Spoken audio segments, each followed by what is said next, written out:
Assalamualaikum warahmatullahi wabarakatuh. Materi kita hari ini kita akan membahas terkait dengan aljabar boolean. Aljabar boolean ini merupakan suatu bentuk ekspresi di mana dia nantinya dapat mengubah suatu rangkaian yang awalnya kompleks menjadi lebih dasar atau menjadi lebih kecil.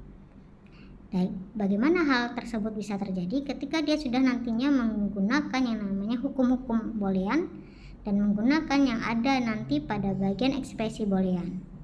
Jadi yang awalnya bagian rangkaian tersebut kompleks sehingga dia bisa menjadi dasar. Nah, apa yang akan kita bahas pada pertemuan kali ini itu terkait dengan hukum dan juga kaidah serta ekspresi pada boolean itu sendiri.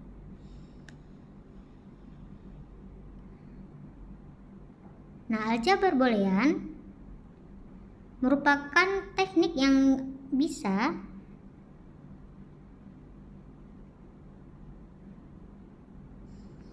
aljabar boolean merupakan teknik proses matematika yang nantinya dapat menyelesaikan permasalahan logika, di mana dia dapat nantinya menganalisis dan juga mendesain suatu rangkaian menjadi lebih dasar yang awalnya tadi adalah kompleks. Kemudian apa saja hukum yang ada pada kaidah aljabar boolean? Yang pertama adalah hukum komutatif. Hukum komutatif di sini adalah hukum di mana dia dapat mengubah urutan. Dia dapat mengubah urutan masukan pada logika AND dan juga logika OR. Perubahan urutan tersebut tidak akan mempengaruhi keluarannya. Jadi outputnya akan tetap nilainya sama. Yang pertama adalah N. N di sini output awalnya adalah A, B, dia mengganti menjadi BA atau perubahan urutannya diganti. Outputnya bagaimana? Outputnya tetap sama, yaitu S. Hasil perkalian dari A, B, dan juga BA. Kita dapat membuktikan dengan cara menjadikannya ke dalam bentuk tabel kebenaran. A, B, kemudian A dikali B, B dikali A. 0, 0, 0, 1, 1, 0, 1, 1. Ketika A dikali B, urutan pertama 0, 0, 0, 1, kemudian B dikali A, kita ganti proses urutan perkaliannya 0, 0, 0, 1. Dia tetap menghasilkan nilai yang sama.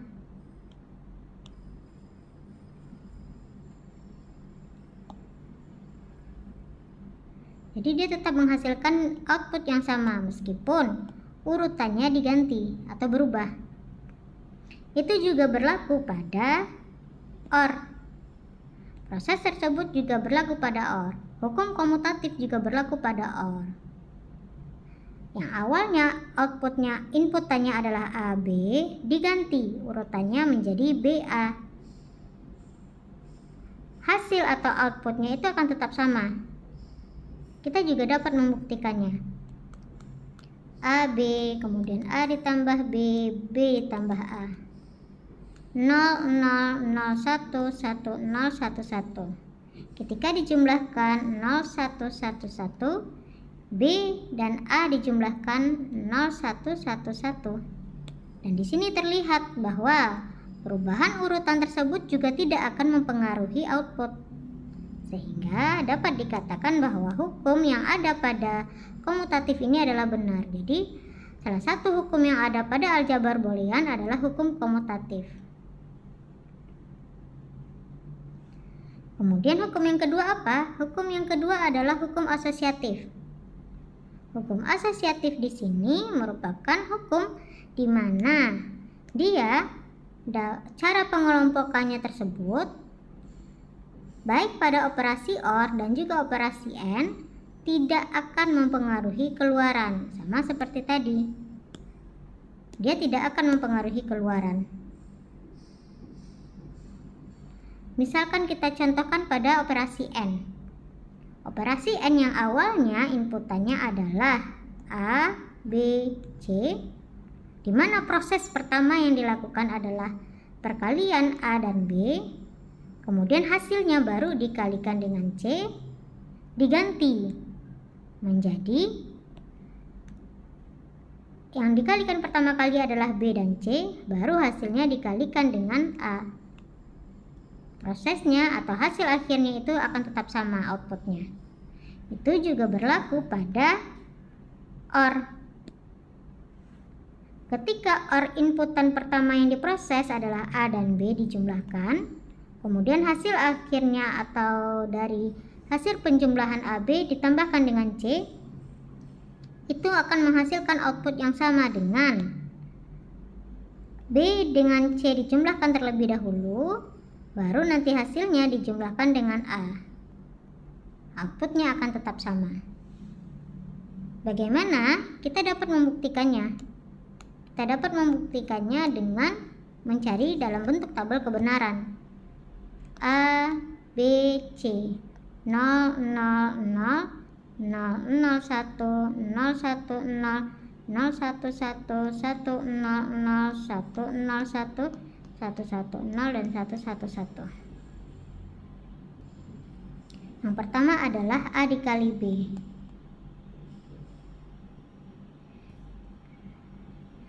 A dikali B, kita geser sedikit. A dikali B 0, 0, sepertinya takut tidak sejajar ya.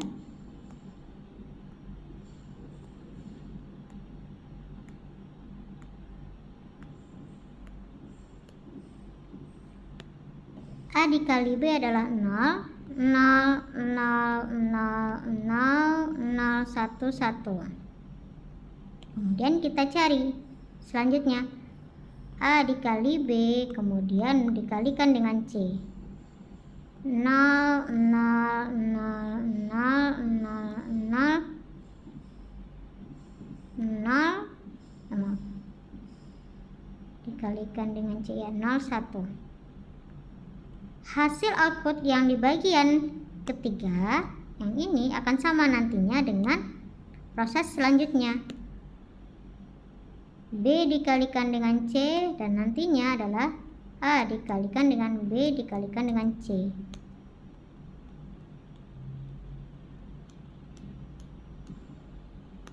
B dikalikan dengan C 0, 0, 0, 1, 0, 0, 0, 1. Yang terakhir dikalikan dengan A. Hasil proses yang pertama dikalikan dengan A. 0, 0, 0, 0, 0, 0, 0, 1. Jadi dapat teman-teman lihat outputnya itu sama, dimana nilai 1 hanya berada pada sinyal yang terakhir. Jadi proses pengelompokan baik pada AND dan juga baik pada OR itu akan menghasilkan output yang sama.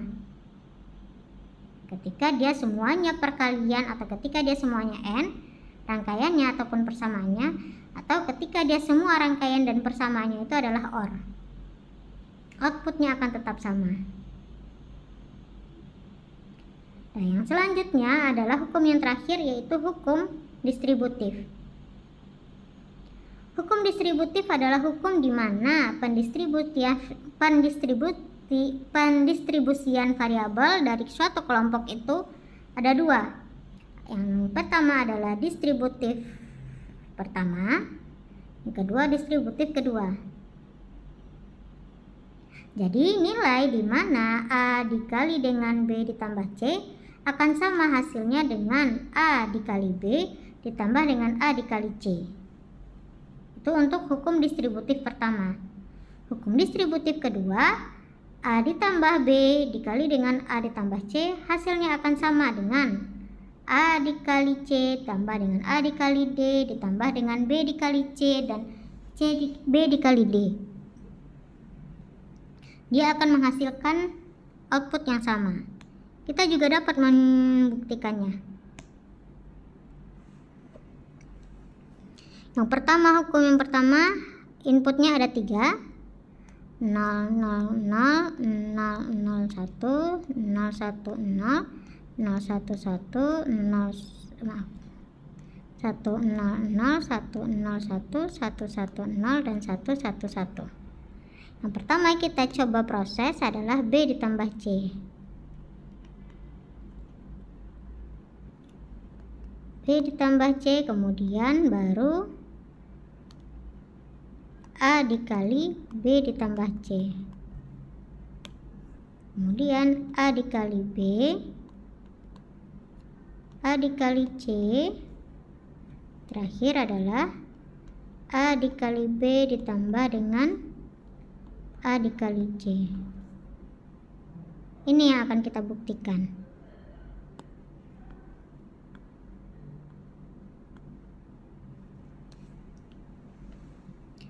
Yang pertama adalah B ditambah C. B ditambah C 0, 1, 1, 1, 0, 1, 1, 1. Kemudian kita kalikan hasil inputan A dengan hasil penjumlahan B ditambah C. Dua ini yang akan kita proses.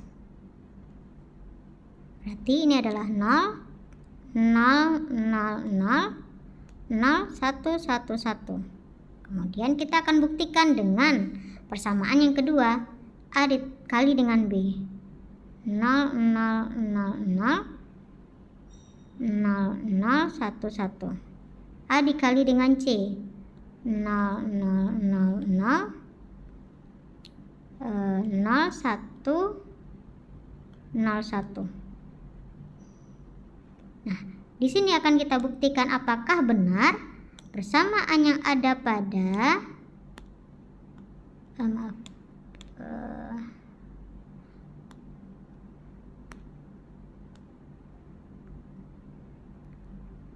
persamaan yang ada pada bagian pertama dengan bagian yang kedua ini adalah sama atau tidak outputnya. Kita akan jumlahkan hasil perkalian kita yang sebelumnya. 0, 0, 0, 0, 0, 1, 1, 1, 1. Terlihat bahwa benar persamaan 1 dan juga persamaan 2 atau proses A dikali B ditambah C dengan A dikali B ditambah dengan A dikali C ini adalah sama, memiliki output yang sama. Sehingga kita dapat buktikan bahwa hukum distributif pertama ini benar. Atau dapat kita gunakan dalam proses ekspresi yang nantinya untuk merangkai suatu gerbang logika menjadi lebih dasar. Itu juga berlaku untuk distributif yang kedua. Teman-teman bisa melakukan proses pembuktiannya juga dengan cara yang sama. Dengan cara kita jadikan dia ke dalam bentuk tabel kebenaran. Tetapi kalau teman-teman lihat di sini, gerbangnya itu bukan menjadi sedikit tetapi menjadi lebih banyak. Benar kan? Padahal kenyataannya harusnya penggunaan hukum-hukum dan juga ekspresi pada boolean itu harusnya membuat suatu gerbang itu menjadi dasar. Harusnya kalau dia sebanyak ini gerbangnya, dia harus menjadinya lebih singkat, bukan menjadi lebih kompleks. Tetapi ini akan berlaku ketika teman-teman memang mempunyai proses di mana gerbangnya itu kompleks sekali. Ketika gerbangnya itu kompleks sekali, teman-teman akan menghasilkan suatu gerbang menjadi sangat-sangat dasar. Ketika sudah menggunakan hukum-hukum yang ada pada yang pertama, kedua, dan ketiga asosiatif, kontributif, distributif, dan juga hukum komutatif tadi. Kita lanjut ke selanjutnya, yaitu kaidah pada variabel boolean yang satu variabel. Kaidah pada boolean ini banyak. Ada yang 1A, 1B, 1C, 1D, 2A, 2B, 2C, 2D, dan yang lainnya sampai dengan 7A, 7B. Yang pertama adalah kaidah 1A. Kaidah 1A, jika variabel jika suatu variabel itu di-n-kan itu apa? Maksudnya dikalikan dengan 0, maka hasilnya adalah 0.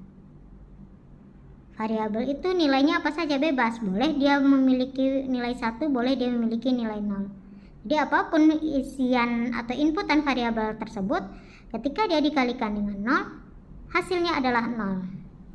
Itu adalah kaidah 1A. Kaidah 1B, ketika suatu variabel tersebut di-n-kan dengan 1, hasilnya sama dengan variabel itu sendiri. Jadi ketika variabel apapun dikalikan dengan 1, hasilnya adalah variabel itu sendiri. Jika misalkan variabel itu nilainya inputannya adalah 1 dikali 1 hasilnya adalah 1. Kalau inputannya itu adalah 0 dikali 1 hasilnya adalah 0. Dimana 1 dan 0 ini adalah nilai dari inputan itu sendiri.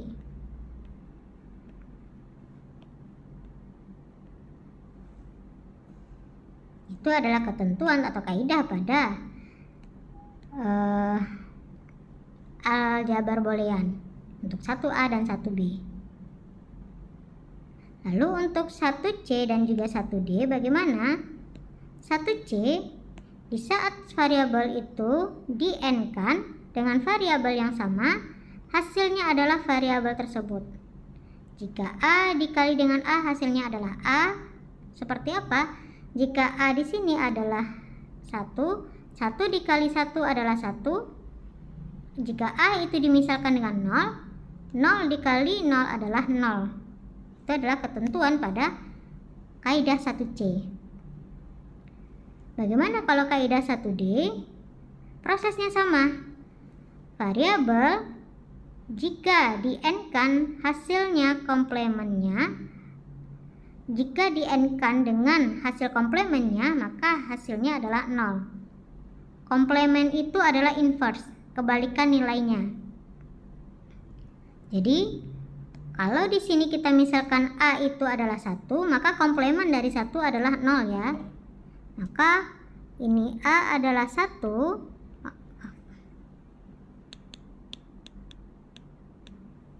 Jika ini adalah A, maka ini adalah komplemen A.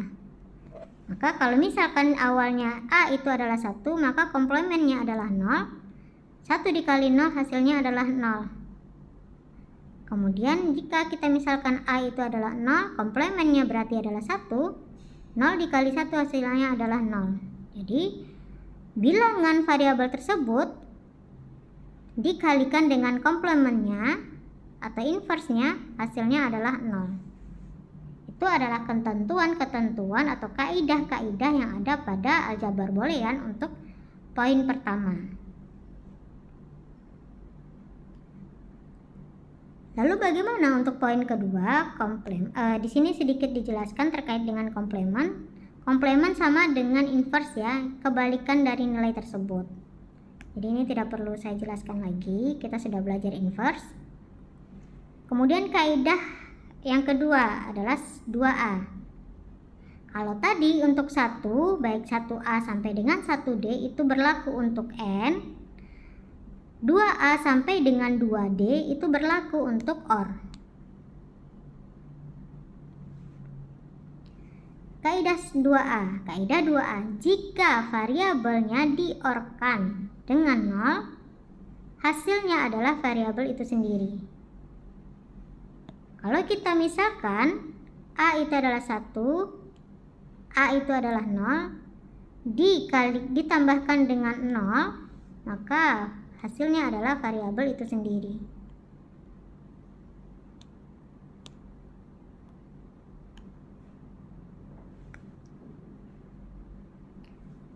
Kemudian kaidah yang kedua, jika variabel itu kita OR-kan dengan 1, hasilnya adalah 1. Kita misalkan di sini, nilai A itu adalah 1, ditambahkan dengan 1 hasilnya adalah 1. Nilai A adalah 0 misalkan, ditambahkan dengan 1 hasilnya adalah 1. Jadi ini adalah ketentuan yang kedua pada aljabar boolean atau kaidah 2B. Kaidah selanjutnya 2C dan 2D. Kaidah 2C, jika variabel itu kita OR-kan dengan variabel yang sama, maka menghasilkan variabel tersebut. Maka hasilnya adalah variabel tersebut. Kita misalkan di sini A adalah 1, A adalah 0, ditambahkan dengan variabelnya masing-masing, nilai variabelnya masing-masing, 1 ditambah dengan 1, dan 0 ditambah dengan 0. Outputnya adalah bilangan variabel itu sendiri. Nah, ini merupakan kaidah 2C. Jadi outputnya merupakan variabel itu sendiri, bilangan variabel itu sendiri, ketika dia ditambahkan dengan bilangannya yang sama. Kaidah 2D, jika variabelnya di-OR-kan dengan hasil komplementnya, maka output atau hasilnya adalah 1. Kita misalkan di sini A adalah 1, di komplementnya berarti adalah 0. Kita tambahkan mereka berdua, hasilnya adalah 1. Kemudian kita misalkan di sini 0. Kemudian kalau misalkan inputannya 0, maka komplementnya adalah 1, inverse-nya adalah 1. Kita jumlahkan, outputnya adalah 1, hasilnya adalah 1. Sehingga ini dapat disimpulkan merupakan suatu kaidah yang ada pada boolean, itu kaidah 2D.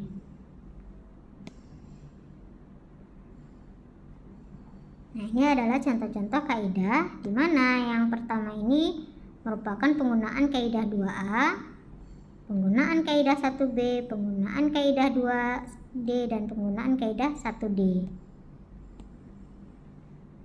Kemudian kaidah aljabar boolean pada multi variabel. Kalau tadi hanya terdapat pada satu variabel saja, yaitu A, sekarang multi, berarti ada 2 variabel atau ada 3 atau lebih variabel. Kalau tadi berakhir di 2D, kita lanjut ke variabel 3A. Variabel 3A di sini merupakan kaidah yang hukum komutatif pada operasi N. Dia merupakan hukum komutatif pada operasi N, di mana tadi hukum komutatif per operasi N sebagai proses urutan inputnya itu diubah atau diganti.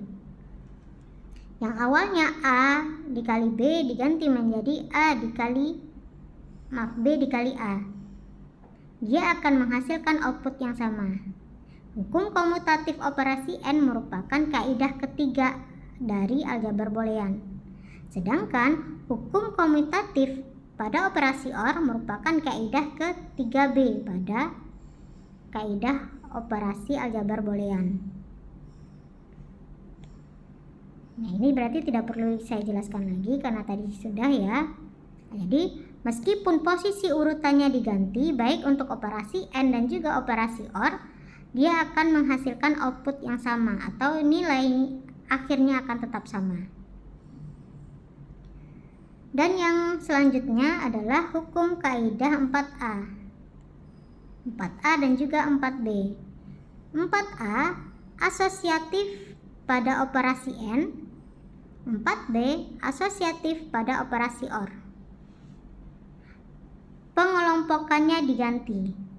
Tadi kita sudah bahas, jika yang pertama yang diproses adalah A dikali B, baru kemudian dikalikan dengan C, kita ganti posisi pengurutan pengelompokannya.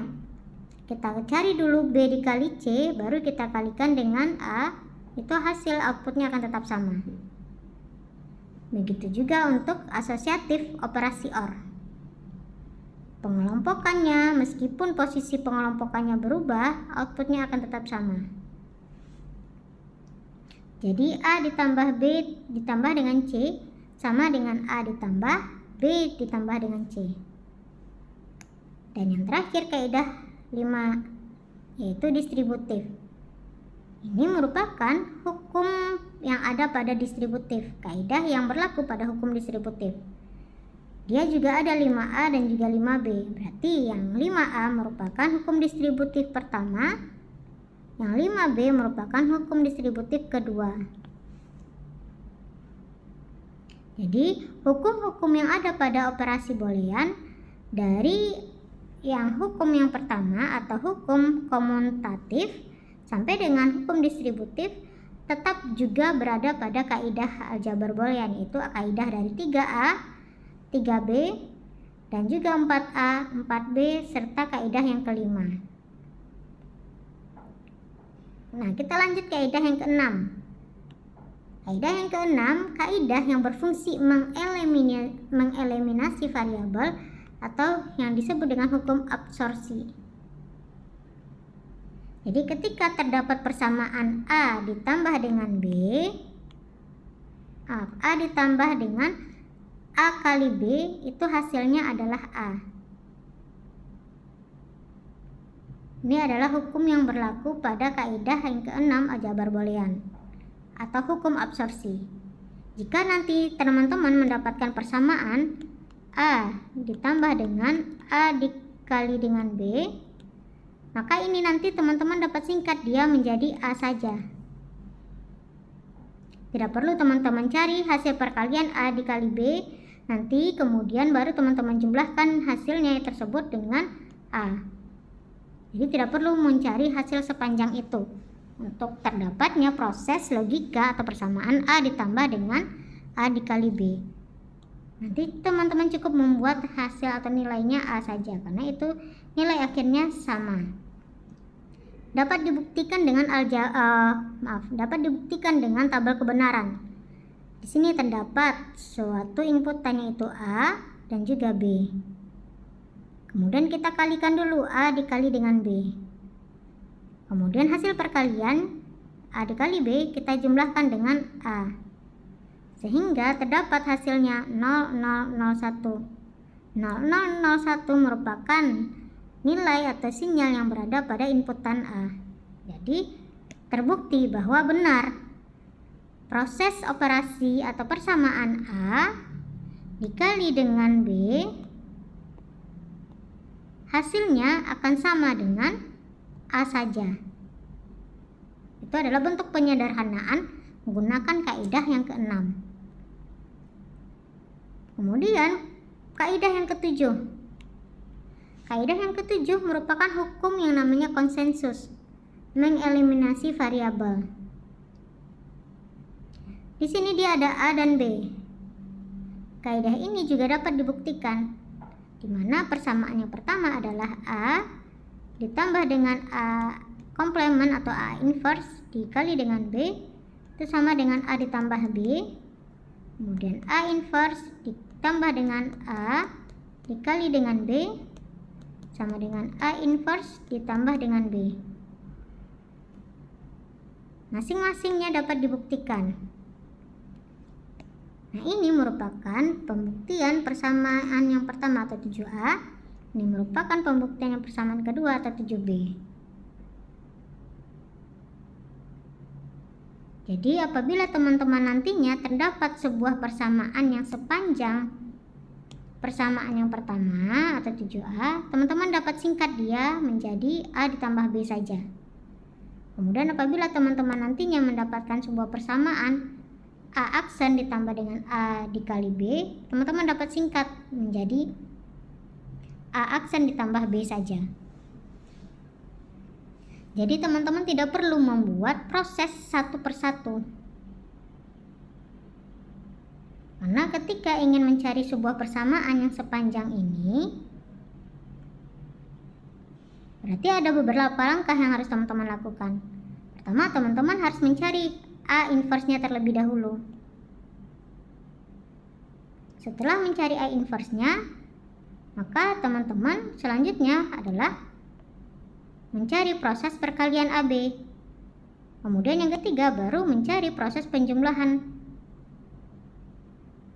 Tetapi ini bisa disingkat dengan cari inverse A dulu, baru proses penjumlahan A inverse dengan B. Nah, awalnya 3 tahapan, teman-teman bisa singkat menjadi 2 tahapan saja menggunakan kaidah 7B. Nah, ini adalah beberapa contoh yang dimana yang pertama itu disingkat dia menggunakan kaidah 7B, yang kedua disingkat menggunakan kaidah 7A. Kemudian yang selanjutnya adalah kaidah De Morgan. Kaidah De Morgan di sini adalah kaidah yang ke-8 atau 8A. Kaidah De Morgan di sini, operasi N itu diinversi atau diinverskan. Jadi apabila sebuah persamaan, terdapatnya sebuah persamaan yaitu A dikalikan dengan B baru diinverskan, itu bisa atau hasilnya sama dengan A inverse ditambah dengan B inverse. Output yang dihasilkan itu adalah sama. Jadi teman-teman boleh kalau misalkan terdapat sebuah persamaan seperti yang ada pada PowerPoint atau A dikali dengan B diinverskan, teman-teman bisa menggantinya menjadi A inverse ditambah dengan B inverse. Kemudian kalau untuk De Morgan yang kaidah B8B, yang diinversikan adalah OR. Kalau yang tadi yang diinversikan adalah N, ini yang N. Yang sekarang yang diinversikan adalah OR. A ditambah dengan B, kemudian hasilnya akan sama nantinya dengan A dikali dengan A inverse dikalikan dengan B inverse. Ini adalah inversi dari OR. Jadi dia dapat diganti atau dia dapat dirubah. Dari mana pembuktiannya? Kita dapat membuktikan dengan menjadikannya ke dalam bentuk tabel kebenaran, di mana nantinya hasilnya akan sama.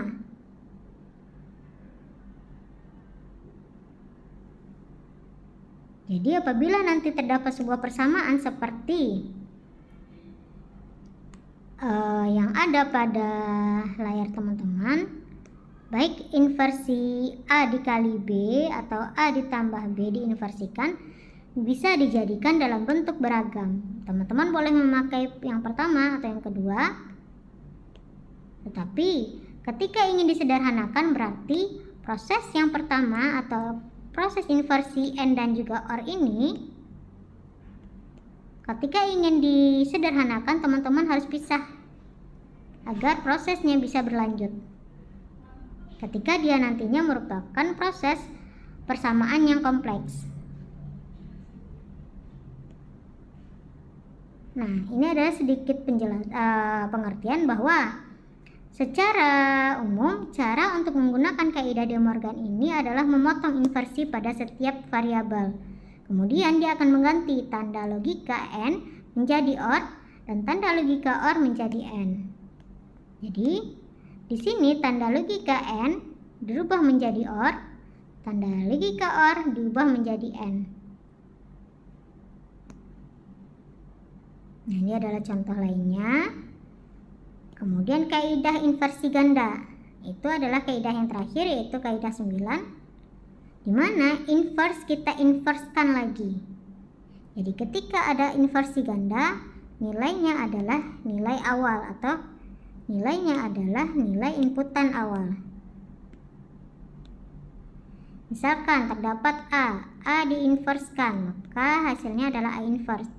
Tapi jika diinverskan kembali, maka nilainya adalah nilai awal A saja, maka sama dengan A lagi.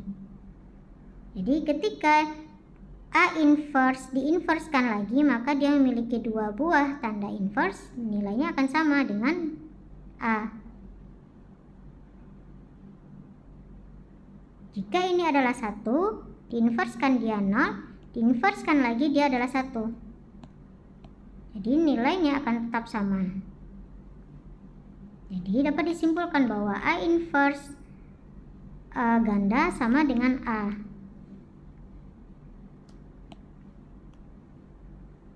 Nah, yang terakhir adalah penyederhanaan ekspresi boolean. Penyederhanaan ekspresi boolean merupakan salah satu bentuk dari ekspresi-ekspresi boolean yang nantinya dapat kita lakukan penyederhanaan menggunakan POS dan juga SOP. Apa yang dimaksud dengan POS dan apa yang dimaksud dengan SOP? POS di sini adalah product of sum atau proses perkalian N pada proses perjumlahan. Seperti contoh, ada proses perkalian di antara proses penjumlahan. Atau contoh lainnya dapat juga seperti ini. Misalkan A ditambah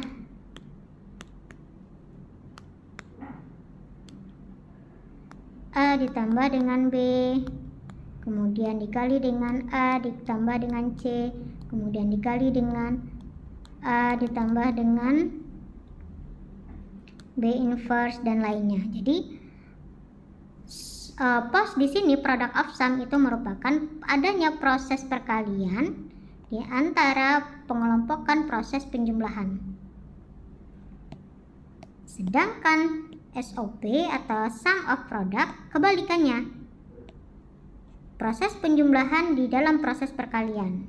Contohnya seperti apa? Contohnya A dikali dengan C ditambah dengan B dikali dengan C ditambah dengan A diinverskan dikali dengan B. Nah, kalau untuk SOP atau sum of product adanya proses penjumlahan di antara pengelompokan proses perkalian. Jadi dapat disimpulkan bahwa kalau POS atau product of sum atau yang pertama ini yang dikelompokkan adalah proses penjumlahan. Yang dikelompokkan adalah proses penjumlahan atau OR, sedangkan SOP atau sum of product yang dikelompokkan adalah proses perkalian atau N. Jadi dilihat mana yang proses yang dikelompokkan. Kalau yang dikelompokkan adalah OR, maka dia merupakan POS atau POS. Kalau yang dikelompokkan adalah N, maka dia merupakan SOP atau sum of product. Nah, contoh yang pertama, di sini ada sebuah contoh di mana S sama dengan A dikali B inverse A ditambah dengan B.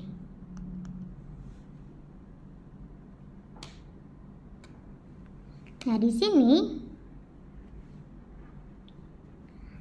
kita akan sederhana. Caranya bagaimana? Ada penggunaan beberapa kaidah. Teman-teman tulis kaidahnya di sebelah kanan prosesnya. Di sini kita pisah masing-masing. A kita kalikan dengan A dikalikan dengan A, kemudian nantinya A dikalikan dengan B. Kemudian B inverse dikalikan dengan A dan B inverse dikalikan dengan B. Sama dengan AA ditambah dengan B inverse A ditambah dengan satu-satu kita lakukan AB ditambah dengan B inverse A ditambah dengan B inverse B. Nah, ini merupakan kaidah yang ke-5B. Kemudian langkah selanjutnya kita sederhanakan lagi. A dikali A tadi dapat disederhanakan dengan A saja. Menggunakan apa? Menggunakan kaidah 1B. Menggunakan kaidah 1C. Kemudian B inverse dikali dengan B dapat kita sederhanakan juga. Menggunakan apa? Menggunakan kaidah 1D. Sehingga di sini hanya tersisa AB ditambah dengan B kali A. Apakah nolnya boleh kita tulis? Boleh, tapi dia tidak akan masuk dalam proses perhitungan lagi. Di mana ini B inverse dikali dengan B inverse isinya hasilnya adalah 0.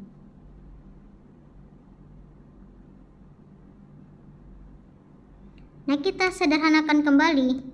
Bagaimana caranya kita keluarkan nilai A? Kenapa? Karena masing-masing kelompok mempunyai nilai A. Kita keluarkan nilai A, sehingga di sini 1 ditambah dengan B ditambah dengan B inverse. Pengeluaran ini menggunakan kaidah apa? Menggunakan yang namanya kaidah 5A. Kemudian kita lanjut.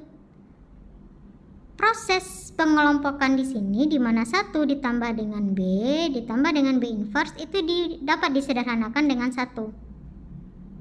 Dapat disederhanakan dengan 1 menggunakan kaidah 5A tadi. Sehingga hasilnya menjadi A saja.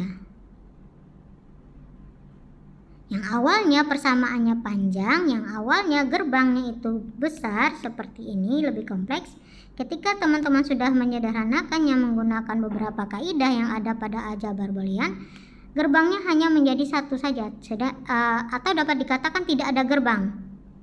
Nilai inputan A sama dengan output S. Begitu juga untuk contoh yang kedua. Contoh yang kedua di sini dapat kita buktikan. S sama dengan A ditambah dengan B, kemudian dikali dengan BC ditambah dengan B. Kita dapat kita dapat melakukan proses mengkalikan masing-masing kelompok. A dikali dengan BC dan B dikali dengan BC. Jadi A BC ditambah dengan B, BC ditambah dengan B. Ini menggunakan apa? Kaidah 5A. Kemudian lanjut. Apa yang bisa kita sederhanakan? Yang dapat kita sederhanakan adalah BB. BB disederhanakan menjadi B saja. Sehingga kita tulis A, B, C ditambah dengan B, C ditambah dengan B. Penyederhanaannya tadi menggunakan apa? Penyederhanaannya tadi menggunakan kaidah 1C.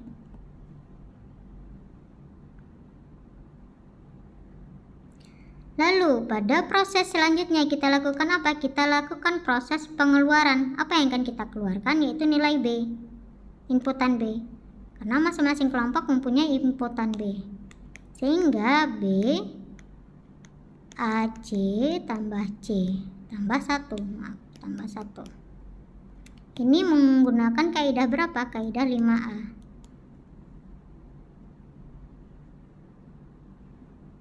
Lalu bagaimana selanjutnya? Selanjutnya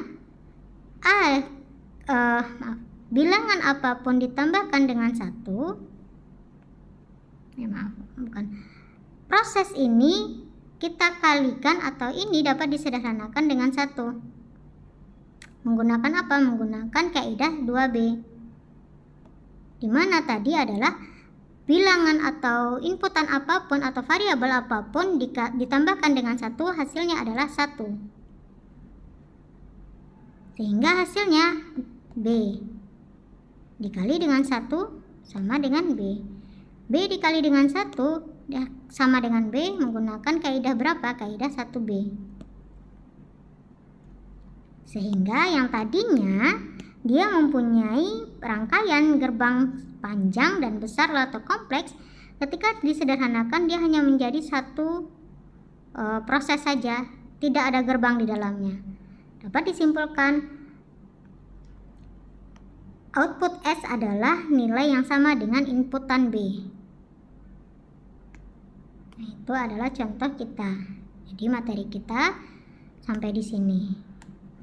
Silakan teman-teman pelajari kembali proses-proses kaidah-kaidah bentuk persamaan ekspresi boolean yang ada, baik SOP dan juga POS, menggunakan beberapa persamaan atau menggunakan beberapa kaidah yang ada. Dan di sini kita memiliki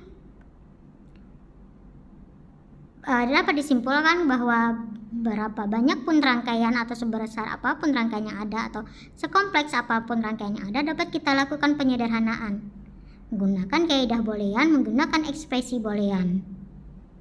Jadi apabila nantinya teman-teman mempunyai sebuah rangkaian atau apabila nantinya terdapat sebuah rangkaian yang besar, kita dapat sederhanakan dia menjadi rangkaian yang paling dasar atau yang kecil.